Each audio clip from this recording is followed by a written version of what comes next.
Good evening, everyone that is watching on JCTV Africa. Thank you so much for joining us on this wonderful live broadcast where we're giving you updates on what is happening in and around Zimbabwe. Thank you so much for being part of this broadcast. To everyone that has been supporting this channel, we really appreciate your support, and everyone that has been commenting. We aim to give you updates that are verified, and we give you comment that is fair and unbiased. And today we are looking at the return of President ED Mnangagwa from the AU summit, where we saw the election of the new AU chairperson and the president, Mr. Yusuf, the chairman, Mr. Yusuf, taking over from Musa Faki. Now, we saw the return of President ED Mnangagwa from the airport being received by some dignitaries. I want to show you the image there of what has been happening, of the picture, and I'll comment on that. But coming up in the show, we are going to be talking about the state of our hospitals, the shame that we saw at the Bait Bridge, where we saw police took about 2 hours to arrive at the accident scene, and there was a loss of life of people. That is there, that what you're seeing on the screen, that's Chris Mchangwa, and he doesn't look like he is happy there. And you see Nick Mangwana is smiling, and you can see these other dignitaries, that's Mr. Rushwaya there in the background. And many people were expecting that President ED Mnangagwa was not going to come back and be the president. Obviously, we know that the army, when they are acting, they don't act fast. They act, vano acta sebere. That's how they do it. That's how the army acts. Anyway, that is not the subject of the day. I want to talk about the issues that are happening in our headlines, and particularly the story of the state of our hospitals. And if you saw what South African Twitter has been doing to us, especially with the image that has been circulating that I'm going to put on your picture soon, it is very, very deplorable, the state of our hospitals. And this is the image of the minister who is championing the 2030 agenda. And what is more deplorable is the minister that is championing the 2030 agenda is the one that is there in the hospital. And to ask yourself, what is really happening with our ministers? Do they really care about our health? Do they really care about us? And I'm going to show you the pictures of the Range Rovers that are for the PSB.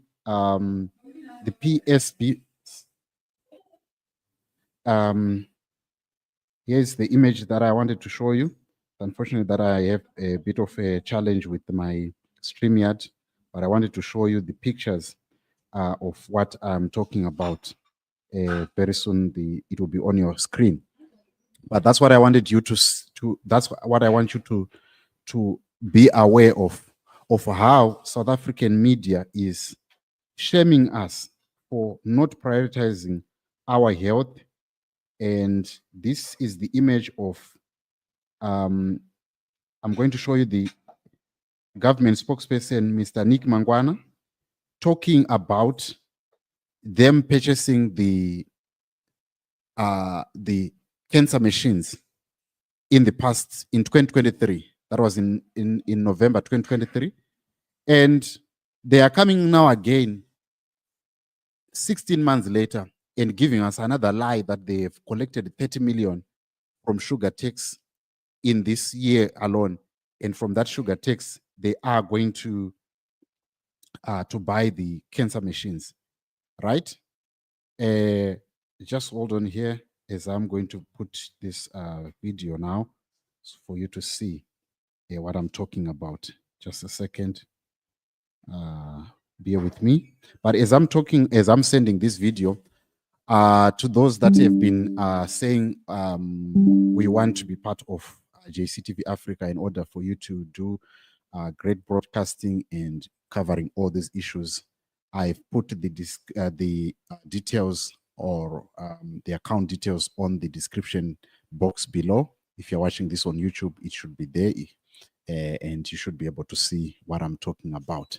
But I wanted you to see the video or the picture that is of the state of our hospitals, the state of our hospital in Zimbabwe, the state of our hospitals, and how we are being mocked by people in South Africa that look at these Range Rovers. They are parked in government buildings, and look at our plasters that people are getting. And this is the Permanent Secretary Maunganize giving an update that they are going to buy the radiotherapy machines that is in 2023. Now we are in 2025. 16 months later, they haven't bought. They are saying they are going to arrive in it's going to take 9 months again on top of the 16 months that they lied to us. So it's very, very, very, very deplorable what is happening. And momentarily, there was a video that was, an address by Apostle Chwenga about the state of our hospitals in Zimbabwe. And look at this. This is our Varakash are trying to defend the cardboard plasters. Look at the Range Rovers that you are seeing in government building. These are the Range Rovers. Do you see those? And then now look at our plasters. This is our plasters that are found in our hospitals. This is our plasters that are found in our hospitals. That is the lady there in a plaster of cardboard box. In comparison with the Range Rovers that these guys are driving, going to visit people, it is very, very deplorable. Very, very deplorable. Now look at the permanent at Nick Mangwana. Government is prioritizing purchasing radiotherapy machines, CT scans, what. And the date, it is November 2023. Now let's look at the latest one, right? Okay, let's go to the latest one, right? Okay, this was in 2023. The government has purchased a set new of radiotherapy machines used to treat cancer, which will soon be installed at 2 major public hospitals. That is in November 2023. If you look down there, under that is 2023, 11, 12. And the same government is coming again to lie here that we are going to purchase new set of machines. This is how South Africans are laughing or mocking at us. I want us to go to that picture where there is a South African blogger who is mocking our state of hospitals. Anyway, I don't see that picture anyway, but I'll post it anyway on our YouTube. You'll see it. So this is what is happening. But then I want to speak about what really caused the accident, and from the experiences that I've had with drivers. What really caused the accident in Beitbridge? Here are the things that I've discovered from the drivers, and you see why drivers will be speeding on the road. To some of you that have been to showground, if you are looking for transport, whether you're going to Bulawayo, you're going to Kadoma, you're going to Kwekwe, you're going to Gweru, you're going to Shurugwi. If you go per showground, you're looking for transport. You will see that the buses will be barely, some of them, they'll be empty. And now what is actually happening is they are forcing you. The moment that they see you, HICC, uchifamba, they will force you to get in the bus, and this is what is happening. So the scarcity of passengers and mabaz akawanda more than the passengers. So now what happens is mabazi anengachi manyira gap, and the owners of these bus companies, they don't care about the safety of the people. What they care is vanokudza kuti ukatadza kuuya uchizokesha mari iri kudiwa sadriver, tinopa basa kune umwe munhu. And they don't care as long as you can drive. Ukanga une class 2, they don't care how many what is your age. So now what turns these drivers to be reckless, it's not that they don't care about people's lives. It's because they are now looking at the fact yekuti akadzokera kumba, akadzokera kugarage, bhazi rake radyiwa negap. Let's say, for example, zebra kiss rikadyiwa gap nerimbi tolls. That guy is going to go back and lose his job. And he knows that if he goes to another bus company, the same drill. So they will say, I rather keep my company, I rather put the people's lives at risk and keep the job and drive like a maniac. I don't care what the passengers are going to say, as long ndabata gap rekuti ndikwanise kudzoka garage ndine mari iri kudiwa nemurungu. And some of you, you know, if some of you who knows this story of what used to happen to the guys with Trip Trans, the owner aitorova ma drivers, kutovarova chaiko. People were being beaten as drivers, and he only stopped kurova ma drivers after one of the drivers akamdzosera, because they will tell you kuti you have a choice. He will tell the driver kuti you have a choice. He said that you lose the job or ndokurova mangwana ouya nemari yangu yakakwana. You understand? Because the drivers are not the owners of the bus companies. They are not prioritizing people's safety. As long bhazi rangu richimhanya zvinhu zvaro zvese zvakakwana, ndoda kuti udzoke panapa une mari yangu yakakwana. You understand? So that is the challenge that we have with our, as long that is not sorted out, any punishment that can be given to these bus companies will not work, because the issue that is there is high unemployment. So now there is the high unemployment. We are trying to fight for the passengers. Go up on a 4th Street and compare the same situation with Park Station buses that are taking people to, whether be it to Bloemfontein, whether they are taking people to Port Elizabeth, or come here pa Bosman in Pretoria, and look, mabhazi edu ekuZimbabwe anenge akazara mawindi, vanenge vachiti bhazi riri kuenda kwakati, bhazi riri kuenda kwakati, bhazi riri kuenda kwakati. Because if people are going to Zimbabwe, you don't have to fight for people to get into your bus. You understand? The law of demand and supply. If people are adequate, which is what at a given day, we have 3,000 people that are leaving going to Zimbabwe from Bosman. Then you allocate enough buses or equivalent buses that are going to be carrying people at Bosman at any given time. You don't need any middlemen to come in between the bus drivers and the passengers. Go to Park Station. There is one person who is at the reception who is selling tickets, and there is a porter who will carry your stuff and take it to the bus. That's not the same with our buses. You go to any rank, there are touts that are there that are making sure that you, when you arrive, unovunzwa, muri kuenda kuZambia here, muri kuenda Lusaka here, muri kuenda ku Boda Nyamapanda. All that, it's because of high unemployment. And it is an indicator that with this high unemployment, we have more buses on the road that are not supposed to be on the road, because if a route is going to Bulawayo, we must be able to calculate how many people are needed on this route. Okay, so how many buses can we allocate? We allocate 70 buses per each day. How many buses Rimbi do you have? I've got 3 buses. How many CAG buses do you have? You've got 30 buses. Okay, you allocate for Bulawayo route, you are going to allocate 10 buses per day. From Rimbi, we are going to get this. From this one, we're going to get that. Finish.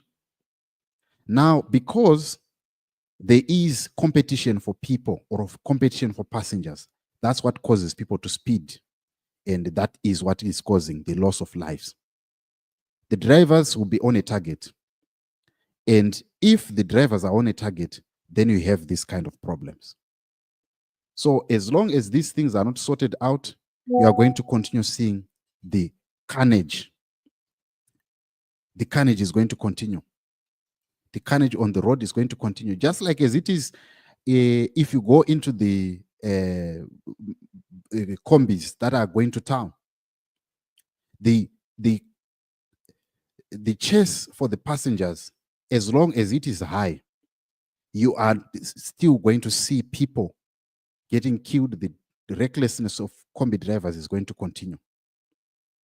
So now I want you to play you something that Apostle Chwenga mentioned earlier in the service, and I think it is very, very important for the people. And then I'm going to end this broadcast as we are going to talk about this, because it is very, very, very important. I thought I needed to you to hear this part where why am I invested in this?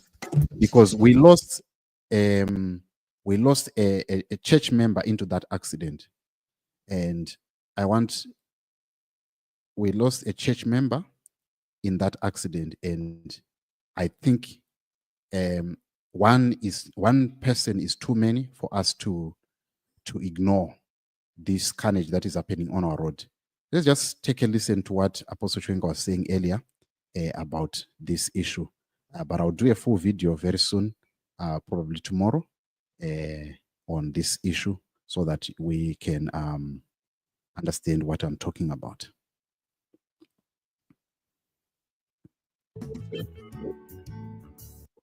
This is the current state of hospitals in Zimbabwe. I'm sure this picture was taken in one of the Bedbridge hospitals, where the injured were taken to after the accident happened. Look at that man. He is bound up in cardboard. And look at the mattress of the bed upon which he is lying. Look at that blanket. Even prisoners are not supposed to be sleeping on that bed. But that is the hospital, that is the major hospital in Bedbridge. And yet we have people like Wikino Chivayo buying cars worth $300,000, $400,000, giving them as confetti to anyone in the country to buy people's support towards the ruling party and towards and gagging them that they might not criticize the government. The woman's arm is broken. They don't have any equipment. Her arm is bound in cardboard. This is Mr. Mnangagwa's legacy. In the Mugabe days, our hospitals were much better. I wonder those who prophesied, the likes of Andrew Taunashe, that Mnangagwa is a Joshua taking over from Moses. Tell me which people's lives Joshua destroyed in the Bible. Most of the people who died in these hospitals, their blood are on Mr. Mnangagwa's hands. By not equipping hospitals, he killed them. Those who are using buses, you must know that as long as you are using the road, if you are injured in an accident, those are the beds waiting for you. And to our princes, our sons, in Ziklag, my advice is, if you are traveling out of Zimbabwe, you better use air transport. Fly to South Africa, fly to Namibia, fly to Botswana, fly to Zambia. It's better, it's safer than using the road.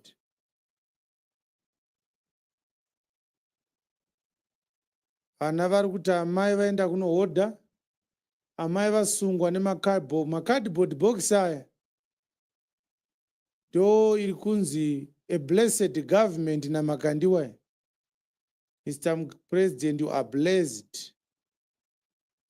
Is this the blessing you were talking about, Makandiwa? And I speak about Makandiwa because he praised Mr. Mnangagwa in a very, very, very displeasing manner.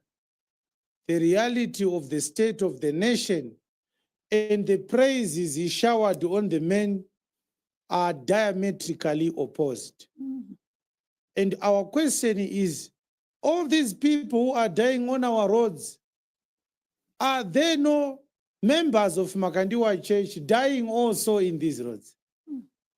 How do they feel after praising Mnangagwa? The people are dying. The roads are bad. The government has no substantive policy to ensure the safety of passengers on the roads. Totally abandoned it. The operators are a law unto themselves. They have no one to answer to. Huh? Pastor Erengi, mubedero. Imetrese rembede. Mukati muda kudriver kwenda ku Bait Bridge, kana kwenda ku Bulawayo, kana kwenda kwa Mutare. Zivai kuti mukaita accident muri muroad, ndiwo mbedha wakakumirirai muchipatara. Nemakadi box aya pastor akakumirirai iwa ya. These are the card boxes that are waiting for you. Those are the politicians now. The Minister of Transport, look at him shamelessly speaking to a woman who is bound in a cardboard. He is not ashamed. And look at that blanket. It's very clear that the blanket was put there for the minister's sake. It's embarrassing.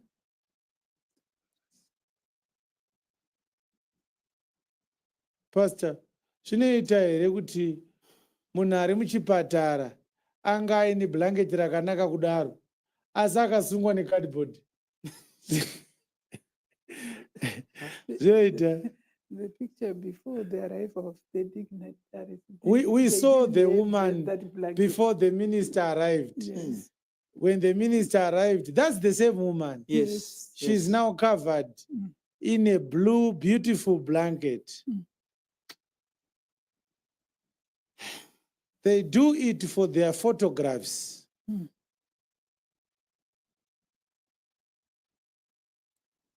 It's embarrassing. It's an embarrassing thing to say I am a Zimbabwean. I also have functional brains. I am not mentally disturbed. The only people who must accept the way this government is operating must be lunatics, mental patients. Once we become sober, we should have rejected this nonsense a long time ago. And we should have demanded Mr. Mnangagwa to go, because he means nothing good for our country. He represents catastrophe. He's the epitome of destruction. Everything he touches, it dies. He's a cursed man.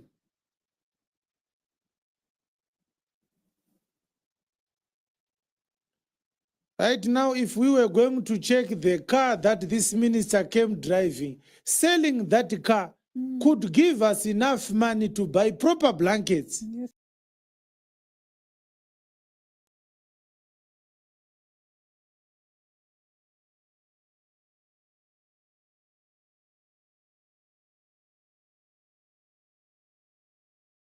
elitist mindset.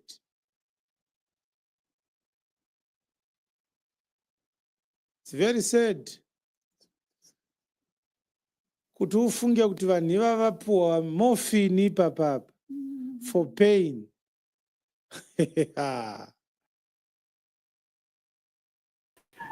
Anyway, people of Zimbabwe, this is the story here. I will do a proper video where I'll do a commentary on this, but I just wanted you to see how deplorable our state is and what people are going to be exposed to.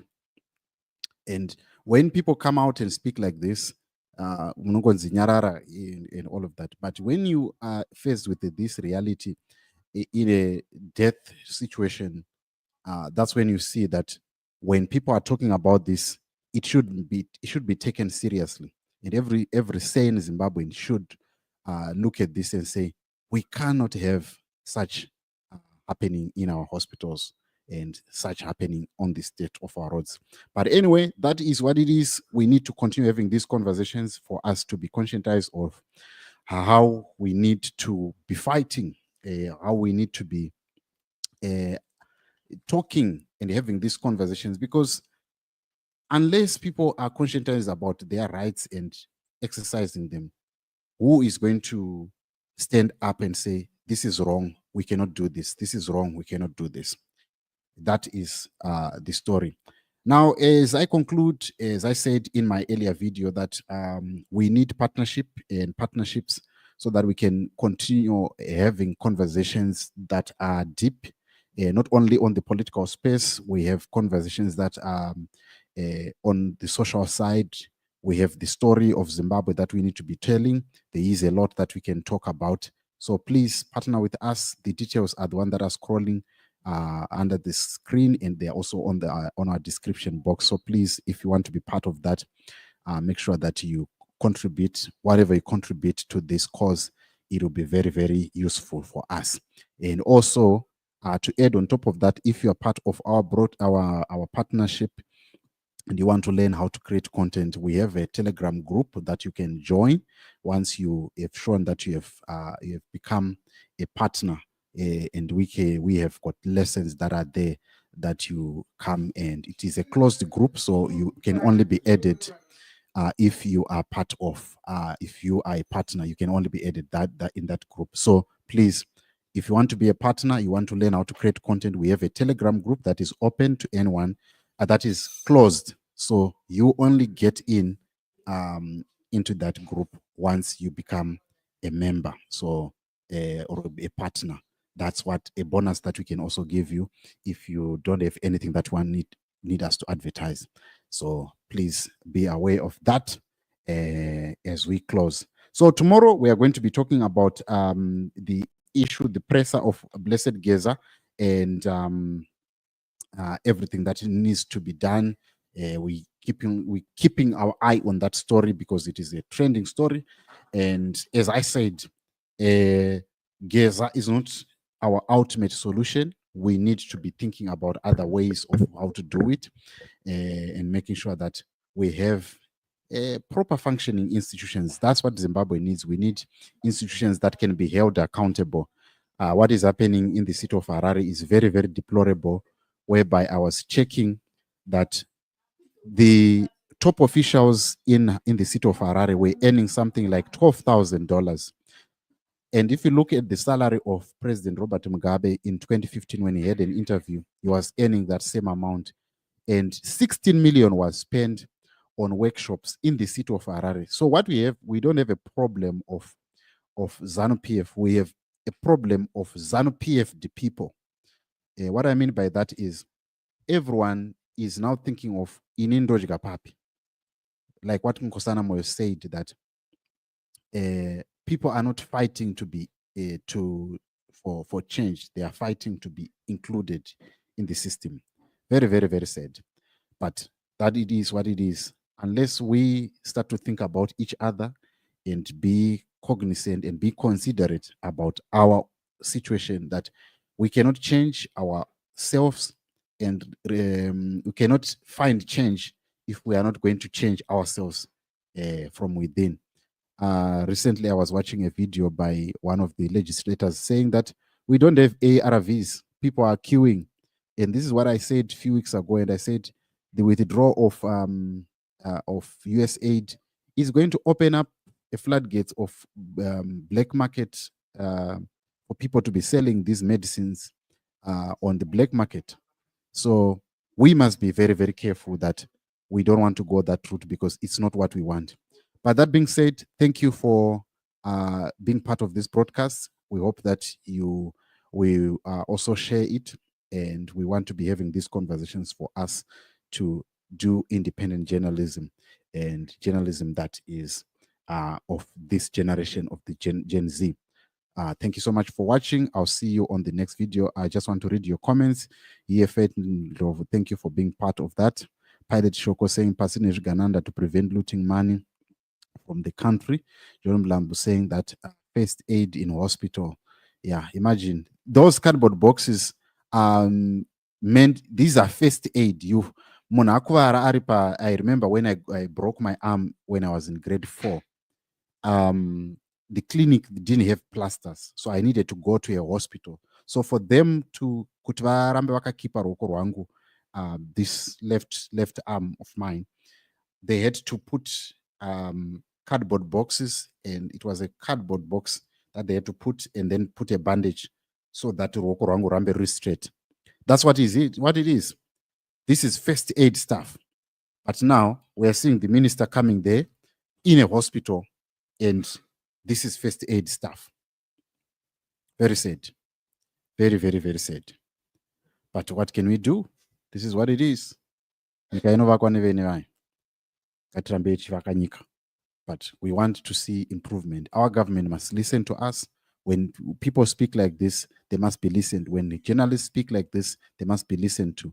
And we cannot be continuously be mocked because we are on our own. No one is going to come to save us. It's us who are going to save ourselves from this.